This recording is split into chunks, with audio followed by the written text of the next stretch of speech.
प्यारे बच्चों, present indefinite की एडवांस सीरीज़ में आपका स्वागत है। ये हमारा एडवांस बैच है प्रेजेंट इंडेफिनिट का, और जिन बच्चों ने हमारी पहली वीडियो नहीं देखी प्रेजेंट इंडेफिनिट पर, तो मैं उन्हें सजेस्ट करूँगा कि पहले वे वो वीडियो देख लें। तो आप देख सकते हैं सब्जेक्ट प्लस वर्ब की फर्स्ट फॉर्म। हम डायरेक्ट चलते हैं क्योंकि हम ये सब पढ़ा चुके हैं, फिर भी हम थोड़ा सा रिपीट करते हुए और आगे बढ़ते हैं, तो कि इसमें हमें बहुत अच्छी बातें बतानी है। सब्जेक्ट प्लस वर्ब की फर्स्ट फॉर्म, और वर्ब की फर्स्ट फॉर्म में हम एस या एस जोड़ते हैं प्लस ऑब्जेक्ट। तो मैं आपको बताना चाहूँगा, जो हम एस या एस जोड़ते हैं वर्ब में, वो if subject is third person singular number, यदि आपका कर्ता थर्ड पर्सन का सिंगुलर नंबर है तो हम एस या एस जोड़ते हैं। अब ये पर्सन क्या होते हैं तो आपको पता होगा, फर्स्ट पर्सन में आपके आते हैं आई और वी, आपके फर्स्ट पर्सन है, यू सेकंड पर्सन है, और ही सी इट और दे या फिर कोई नाम वो आपके थर्ड पर्सन है। तो हमें क्या करना है, हमें थर्ड पर्सन का लेना है, और थर्ड पर्सन को भी क्या लेना है, हमें सिंगुलर लेने हैं, चाहे वो नाउन है या प्रोनाउन है। तो हम थर्ड पर्सन सिंगुलर नंबर के साथ ही एस या ई एस लगाते हैं। बहुत से बच्चे कंफ्यूज होते हैं कि आई तो एक वचन है और उसमें हम एस या एस क्यों नहीं जोड़ते हैं, क्योंकि एक वचन के या बहुवचन के अकॉर्डिंग हम एस या एस का कंफर्मेशन नहीं करते हैं। ये जो कंफर्म करते हैं कि एस आएगा या ई एस आएगा या नहीं आएगा, that is according to third person, according to persons, and we add S और E S according to third person singular number. Next, ये प्रेजेंट इंडेफिनिट है क्या?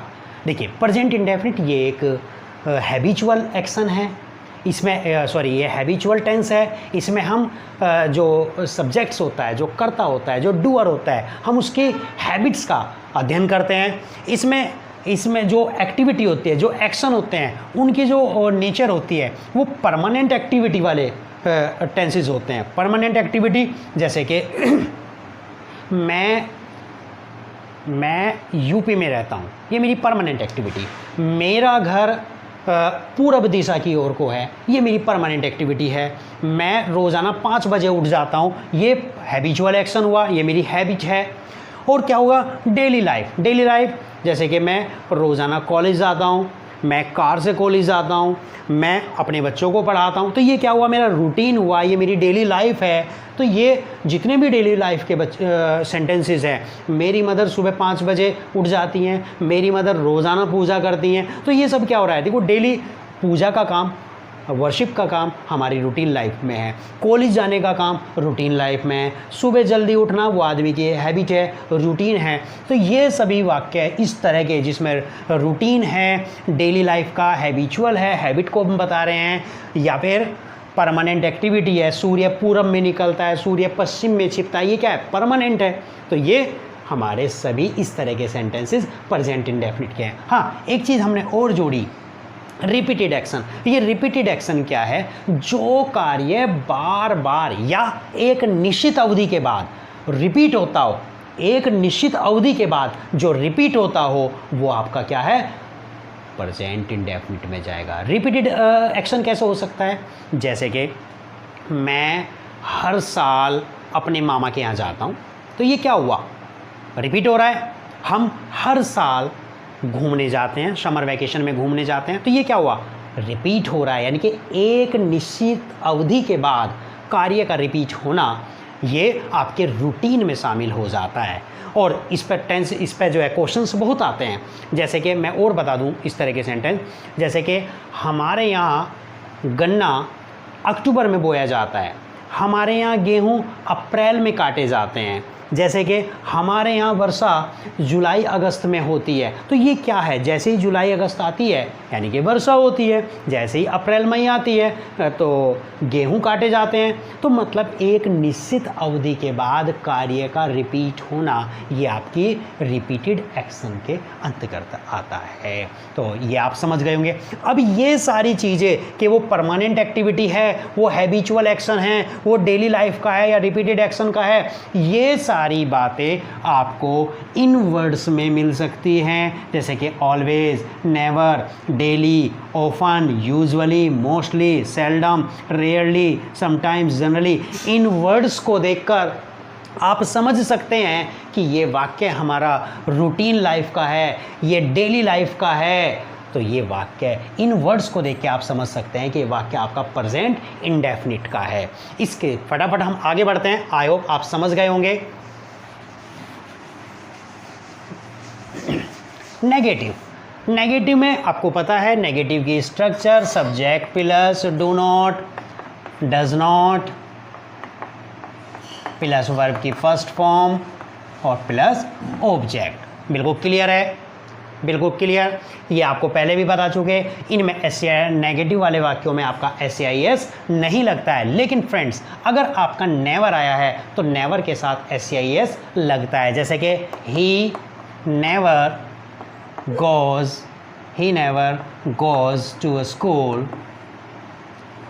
to school late। Next interrogative को अगर हम करेंगे तो आपको पता है कि इंटारोगेटिव में डू या डज पहले आ जाता है। मैं इससे आगे बढ़ना चाहता हूँ, तो फ्रेंड्स जल्दी से देखेंगे।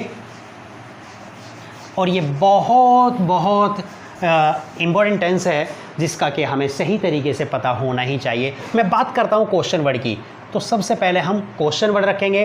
क्वेश्चन वर्ड के बाद हम डू या डज का प्रयोग करते हैं और उसके बाद हम सब्जेक्ट और सब्जेक्ट के बाद वर्ब की फर्स्ट फॉर्म प्लस ऑब्जेक्ट। अब फ्रेंड्स मैंने आपको ये बताया कि हम क्वेश्चन वर्ड शुरू में लाते हैं और क्वेश्चन वर्ड का मतलब है व्हेन, व्हाई, वेयर, हाउ, इस तरह के क्वेश्चन वर्ड्स यानी कि WH फैमिली के जितने भी है। लेकिन फ्रेंड्स मैं आपको बताना चाहूँगा सारे क्वेश्चन वर्ड्स पे ये रूल अप्लाई नहीं होता, ये रूल सभी पर अप्लाई नहीं होता।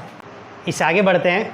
मैं आपको बताना चाहूँगा ये जो क्वेश्चन वर्ड है, क्वेश्चन वर्ड ये सीरीज़ बहुत बढ़िया है। मैं इस पर एक अलग से वीडियो भी बनाने की वो है कि मैं अलग से समझाऊँ कि क्वेश्चन वर्ड क्या होते हैं। जैसे कि मैं आपको बताना चाह रहा हूँ व्हेन, व्हाई, वेयर, हाउ, ये आपके प्योर क्वेश्चन वर्ड हैं। प्योर क्वेश्चन वर्ड का मतलब हुआ फ्रेंड्स कि ये केवल क्वेश्चन वर्ड हैं।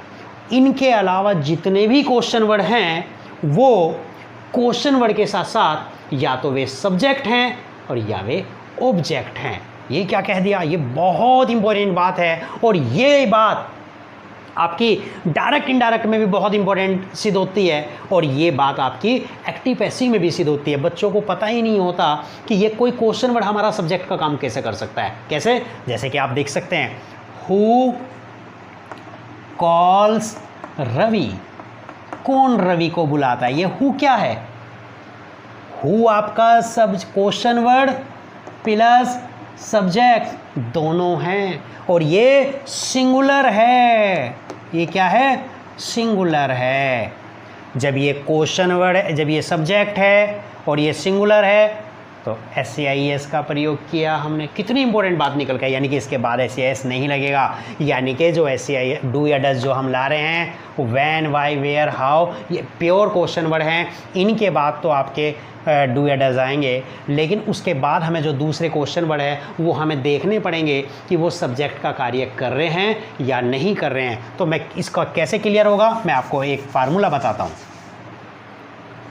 यदि क्वेश्चन वर्ड के बाद वर्ब आती है, हेल्पिंग वर्ब आए या फिर वर्ब आए और प्लस ऑब्जेक्ट दे दिया हो, तो आप समझ जाना कि ये क्वेश्चन वर्ड आपका काहे का काम कर रहा है, सब्जेक्ट का काम कर रहा है। किसका काम कर रहा है, सब्जेक्ट का काम कर रहा है। और यदि क्वेश्चन वर्ड के बाद डू या डज आता है और सब्जेक्ट है प्लस वर्ब, तो आप समझ जाना कि ये क्वेश्चन वर्ड प्लस ऑब्जेक्ट का काम कर रहा है। क्वेश्चन वर्ड प्लस ऑब्जेक्ट का काम कर रहा है या फिर ये केवल क्वेश्चन वर्ड का काम कर रहा है। ये तो केवल और केवल क्वेश्चन वर्ड है। व्हेन, व्हाई, वेयर, हाउ, इन पे हमारी कोई प्रॉब्लम नहीं है, इन पे हमें कुछ डिस्कस नहीं करना। ये तो केवल क्वेश्चन वर्ड है हमारा। इनके अलावा व्हेन, व्हाई, वेयर, हाउ, इनके अलावा जितने भी क्वेश्चन वर्ड हैं वो क्वेश्चन वर्ड के साथ साथ या तो सब्जेक्ट है या फिर वे ऑब्जेक्ट है। और हमारी डिस्कशन इस चीज़ पर है कि कौन सा क्वेश्चन वर्ड सब्जेक्ट है और कौन सा क्वेश्चन वर्ड ऑब्जेक्ट है। तो मैंने बताया जिन क्वेश्चन वर्ड के बाद हेल्पिंग वर्ब या वर्ब आए और फिर आपका ऑब्जेक्ट आ जाए, वो क्वेश्चन वर्ड क्या है, सब्जेक्ट का काम कर रहा है। जैसे कि मैंने आपको यहाँ बताया था हु कॉल्स रवि, एक आप सेंटेंस देख सकते हैं, who calls Ravi, who calls Ravi, who के बाद क्या आया, वर्ब आई, वर्ब के बाद ऑब्जेक्ट, तो ये हु का काम कर रहा है, सब्जेक्ट प्लस क्वेश्चन वर्ड का काम कर रहा है। यदि डू डज आता है क्वेश्चन वर्ड के बाद, फिर सब्जेक्ट आता है, फिर वर्ब आती है, तो आप समझ जाएंगे कि इनके अलावा जिन क्वेश्चन वर्ड की बात है तो वो क्या है, आपका ऑब्जेक्ट है, क्वेश्चन वर्ड प्लस ऑब्जेक्ट है। कैसे, जैसे कि what do you take in the breakfast, आप ब्रेकफास्ट में क्या लेते हैं, क्वेश्चन वर्ड आया, क्वेश्चन वर्ड के बाद हेल्पिंग वर्ब है यानी कि डू डज, फिर सब्जेक्ट आया, तो ये व्हाट का काम कर रहा है, क्वेश्चन वर्ड प्लस ऑब्जेक्ट, यानी कि दो यहाँ पर काम हो रहे हैं, क्वेश्चन वर्ड का भी काम कर रहा है ये और ऑब्जेक्ट का भी काम हो रहा है। तभी तो जब आप एक्टिव पैसिव करते थे, आपको याद आ रहा होगा, हम हु का क्या बना लेते थे कि हु की पैसिव वॉइस बनाओ, हु का क्या कर लेते थे, बाय हुम कर लेते थे। क्यों कर लेते थे, क्यों, क्योंकि हु आपका सब्जेक्ट था। और मेरी आप डायरेक्ट इनडायरेक्ट की इंटारोगेटिव की सीरीज देखना, जब हम इंटारोगेटिव क्वेश्चन वर्ड को जोड़ते हैं इंटारोगेटिव में कि क्वेश्चन वर्ड से ही वाक्य को जुड़ जाता है, तो कहीं तो वो असर्टिव बनता है, कहीं असर्टिव बनाने की आवश्यकता नहीं पड़ती। क्यों नहीं पड़ती, क्योंकि वहाँ पर वो क्वेश्चन वर्ड क्या था। जैसे कि मैं एक वाक्य आपको बना के दिखाऊं, ही सेड कॉमा डाउनटेड कॉमा व्हाट डिस्टर्ब्स हर, और क्वेश्चन मार्क डाउनटेड कॉमा क्लोज। डायरेक्ट इनडायरेक्ट की सीरीज़ हमने कंप्लीट कर ली है, आप हमारी वीडियो देख सकते हैं। आप देखिए ये व्हाट क्या है, what disturbs her, what subject है, और इंटारोगेटिव आपने पढ़े होंगे, सेड को किस में बदलते हैं, ही आस्क्ड, क्या करेंगे हम, व्हाट से ही वाक्य को जोड़ते हैं, क्वेश्चन वर्ड से ही। और अब आप आइए, हम क्या करते थे, क्वेश्चन वर्ड के बाद वाक्य को क्या बनाते थे, हम असर्टिव बनाते थे। लेकिन यहाँ पर असर्टिव बनाने की आवश्यकता नहीं है, क्योंकि जो क्वेश्चन वर्ड आपका दिया है वो क्वेश्चन वर्ड आपका सब्जेक्ट का भी कार्य कर रहा है, तो इस असर्टिव बनाने की आवश्यकता नहीं है, ये अपने आप में ही असर्टिव है। तो क्या बन गया, व्हाट से ही जुड़ गया, व्हाट के बाद डिस्टर्ब्स, प्रेजेंट इंडेफिनिट है, present indefinite becomes past indefinite, क्या बन जाएगा, डिस्टर्ब, DISTURBED, डिस्टर्ब हर। तो आई होप आपको समझ में आ गया होगा ये कितना इम्पोर्टेंट टॉपिक है, और ये क्वेश्चन वर्ड की जो ये प्रॉब्लम है, जो जटिलता है, इसको हम समझ लेंगे। और इसको आप इन दोनों चीज़ों से समझ सकते हैं, ये दो फार्मूले से समझ सकते हो, एक फार्मूला ये फार्मूला और एक फार्मूला ये फार्मूला। सबसे पहले क्वेश्चन वर्ड, इन चारों के अलावा जितने क्वेश्चन वर्ड है, इन चारों के अलावा जितने क्वेश्चन वर्ड कौन कौन से हैं, हु है, हुम है, whose plus noun, which plus noun, how many plus noun, how much plus noun, जो ये क्वेश्चन वर्ड हैं ये सब्जेक्ट का भी काम करते हैं, ऑब्जेक्ट का भी। तो मैंने उसी फार्मूला बताया है, यदि क्वेश्चन वर्ड के बाद हेल्पिंग वर्ब या वर्ब आती है, फिर ऑब्जेक्ट आता है, तो समझ जाना वो क्वेश्चन वर्ड क्या है आपका, क्वेश्चन वर्ड के साथ साथ वो सब्जेक्ट भी है, यानी कि क्वेश्चन वर्ड प्लस सब्जेक्ट है। अगर क्वेश्चन वर्ड के बाद इन चारों के अलावा अगर कोई क्वेश्चन वर्ड के बाद है डू या डज आता है, या कोई हेल्पिंग वर्ब आती है, डू या डज का मतलब कोई भी हेल्पिंग वर्ब, और फिर सब्जेक्ट आता है और फिर वर्ब आती है, तो आप समझ जाना कि वो क्वेश्चन वर्ड क्या है आपका, वो क्वेश्चन वर्ड आपका ऑब्जेक्ट का कार्य कर रहा है। यदि मैं एक पैसिव वॉइस की बात करूं, जैसे कि व्हाट डिस्टर्ब्स, मैं एक्टिव डायरेक्ट इंडायरेक्ट वाला ही क्वेश्चन उठाता हूँ, what disturbs her, question mark. अब ये व्हाट क्या है, सब्जेक्ट है, डिस्टर्ब्स क्या है आपका, वर्ब है, और ये हर क्या है आपका, ऑब्जेक्ट है। और पैसिव वॉइस में क्या करते हैं आप, सब्जेक्ट को ऑब्जेक्ट और ऑब्जेक्ट को सब्जेक्ट बनाते हैं। ये तो सब्जेक्ट हो गया, ये आपका ऑब्जेक्ट हो गया। अब कैसे करेंगे, कोई दिक्कत नहीं, क्वेश्चन वर्ड आएगा शुरू में ही। ये क्या था, सब्जेक्ट था, ऑब्जेक्ट बनाएंगे इसे। जैसे हु को हमने क्या बना लिया था, हुम, उसकी शेप चेंज होती है क्योंकि हु सब्जेक्ट है और हुम उसका ऑब्जेक्ट है, लेकिन व्हाट सब्जेक्ट और ऑब्जेक्ट की शेप एक ही होती है। तो जैसे वहाँ पे बाई के बाद हमने हुम लिखा था, यानी कि बाई लगाए थे, पैसिव वॉइस में जब हम ऑब्जेक्ट लिखते हैं उससे पहले बाई लाते हैं, तो ऐसे ही यहाँ पे ले आएंगे, तो क्या बन जाएगा, बाई वाट, बाई वाट आ गया। अब जो ऑब्जेक्ट था उसे सब्जेक्ट लाएंगे, उससे पहले हेल्पिंग वर्ब लाएंगे। प्रेजेंट इंडेफिनिट है, प्रेजेंट कॉन्टिन्यूस की हेल्पिंग वर्ब आएगी, हर को सब्जेक्ट, सी के लिए क्या आएगा, is. By what is she disturb, DISTURBED, disturb, question mark. और या इसे हम ऐसे भी बना सकते हैं, और what is see disturb bye.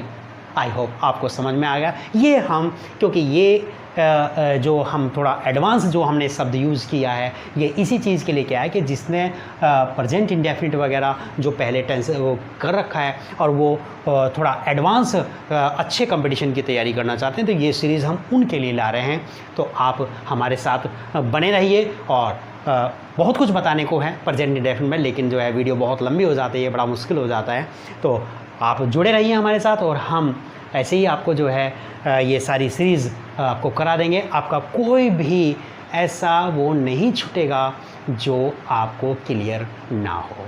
Thank you, bye bye.